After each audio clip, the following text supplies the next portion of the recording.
Assalamualaikum warahmatullahi wabarakatuh. Saya Agung Caksono, NPMC 1B018048. Pada kesempatan ini akan menjelaskan materi mengenai valuta asing atau falas. Valuta asing atau falas yaitu bagian dari devisa suatu negara.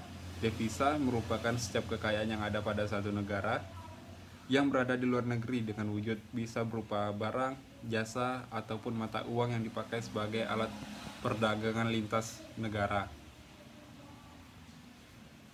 Tujuan valuta asing atau falas yaitu sebagai transaksi pembayaran, kemudian untuk mempertahankan daya beli, kemudian dapat mengirimkan uang ke luar negeri, dan memperoleh keuntungan, pemegaran risiko, dan memudahkan belanja. Fungsi dari valuta asing yang pertama yaitu sebagai alat tukar internasional. Valuta asing memiliki fungsi sebagai alat tukar barang atau jasa antar suatu negara dengan negara lain. Kemudian yang kedua sebagai alat pembayaran internasional, yaitu sebagai alat pembayaran pada utang dari suatu negara ke negara lain. Yang ketiga sebagai pengendali kurs mata uang. Kurs merupakan perbandingan nilai mata uang yang satu dengan mata uang yang lainnya. Misal, $1 Amerika nilainya sama dengan Rp14.000. Kurs mata uang suatu negara dapat menguat atau nilai menjadi naik, atau melemah atau nilai menjadi turun sesuai dengan kondisi negara tersebut, dan menjadikan dalam tersebut valuta asing dapat digunakan sebagai alat untuk pengendalian kurs mata uang. Kemudian yang keempat sebagai alat untuk memudahkan perdagangan internasional. Valuta asing dijadikan alat tukar internasional, maka perdagangan internasional akan semakin mudah dijalankan dengan menggunakan pasar valuta asing. Kemudian jenis-jenis valuta asing. Yang pertama menurut jenisnya. Berdasarkan valuta jenisnya dibedakan menjadi dua. Yang pertama valuta asing fisik, yaitu uang asing dalam artian sebenarnya, yakni uang asing dalam bentuk logam atau kertas.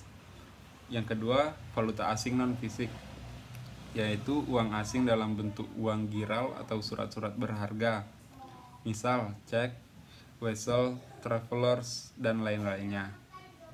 Dan sedangkan menurut bentuknya, valuta asing dibedakan menjadi 4. Yang pertama mata uang asing, saldo kredit, surat wesel luar negeri, dan hak penerimaan pembayaran. Kemudian pelaku ekonomi dalam valuta asing. Ada beberapa pelaku ekonomi dalam valuta asing yang terkait. Yang pertama itu dealer. Dealer atau market maker merupakan pihak yang membuat pasar mata uang tertentu menjadi bergairah. Seringkali dealer akan menentukan tingkat persediaan pada mata uang. Dealer memperoleh keuntungan dari selisih harga jual dan harga beli valuta asing. Seringkali yang menjadi dealer adalah seluruh bank di dunia. Kemudian individu atau perusahaan. Ini merupakan pihak swasta yang terlibat dalam transaksi perdagangan valuta asing. Seringkali pelaku ini bertujuan melancarkan bisnisnya secara importir, eksportir, investor, dan lain sebagainya. Kemudian pialang. Pialang merupakan pihak yang tugasnya memeratai dalam pertemuan penawaran atau penjual dan penerima permintaan atau pembeli atas harga suatu mata uang tertentu. Seringkali pialang mempunyai akses untuk dapat berkomunikasi dengan dealer dan seluruh bank di dunia. Kemudian bank sentral. Bank sentral mempunyai peran sebagai pengontrol pasar. Bank sentral berusaha melakukan pengendalian mata uang, inflasi, atau suku bunga. Kemudian pemerintah. Dengan menggunakan berbagai instrumen dalam negara, pemerintah ikut campur dalam perdagangan valuta asing yang bertujuan untuk mencari keuntungan sebanyak-banyaknya demi menambah pendapatan nasional dan membayar utang luar negeri. Selanjutnya itu kelebihan dan kekurangan pasar valuta asing. Yang pertama itu kelebihan. Kelebihannya ada 5, yaitu transaksi dapat dilakukan 24 jam, harga jual yang stabil terhadap setiap mata uang yang ada, biaya transaksi lebih murah, kenaikan ataupun penurunan harga pada mata uang bisa dijadikan keuntungan apabila dapat mengambil kesempatan.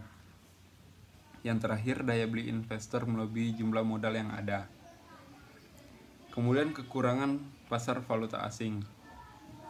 Yang pertama itu resiko kurs pertukaran tidak bisa dipastikan dan sulit diprediksi. Kemudian sangat susah dilakukan oleh masyarakat menengah ke bawah.